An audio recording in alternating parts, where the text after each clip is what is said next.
lagu lama korupsi infrastruktur.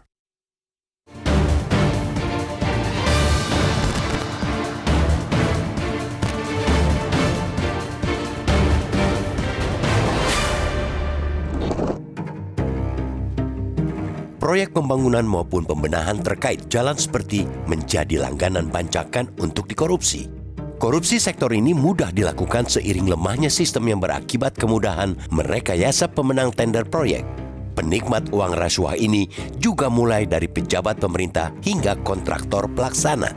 Korupsi proyek jalan bisa melibatkan seluruh pihak, dari pihak swasta, kepala daerah, OPD, hingga anggota DPRD.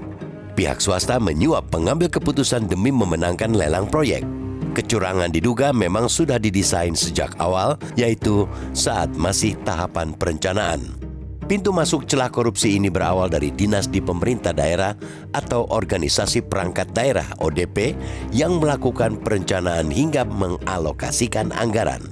Ketika proyek dan anggaran itu sudah diketok palu dan masuk ke tahap teknis, terjadilah markdown.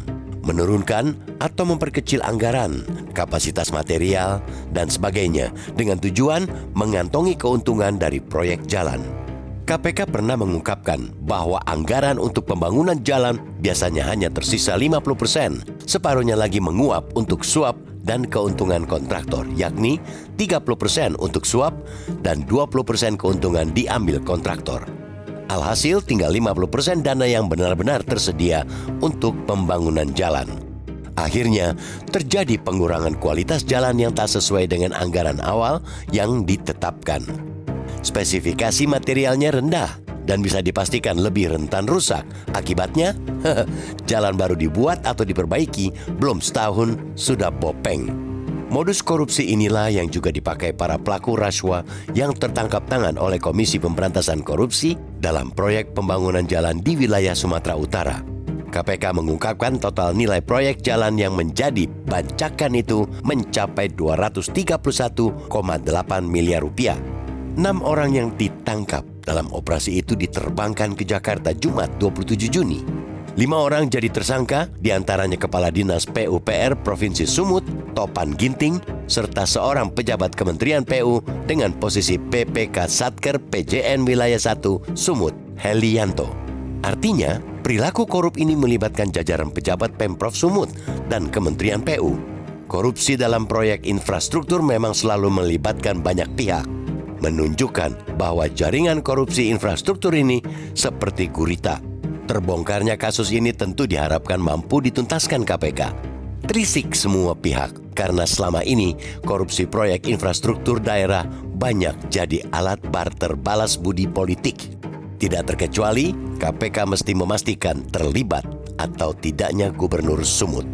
Bukanlah cerita baru, proyek semacam ini yang melibatkan anggaran triliunan rupiah turut pula melibatkan berlapis birokrasi. Dengan kompleksitas teknis, celah-celah penyimpangan selalu muncul. Ibarat kisah lama yang terus berulang, korupsi pada proyek pembangunan dan preservasi jalan selalu jadi ladang subur korupsi. Karena bukan hanya proyek pembangunan, melainkan juga proyek politik. Lebih tepatnya, proyek balas budi politik. Bagaimana memutusnya? Reformasi sistem pengadaan proyek harus benar-benar dijalankan dengan transparansi penuh.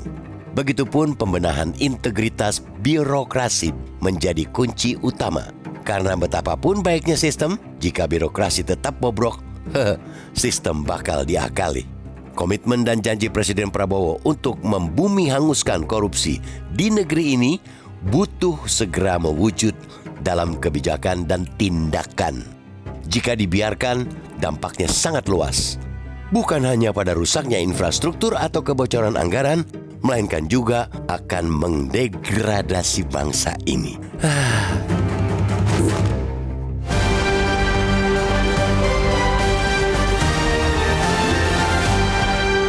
Jelajahi cara baru mendapatkan informasi. Download Metro TV Extend sekarang.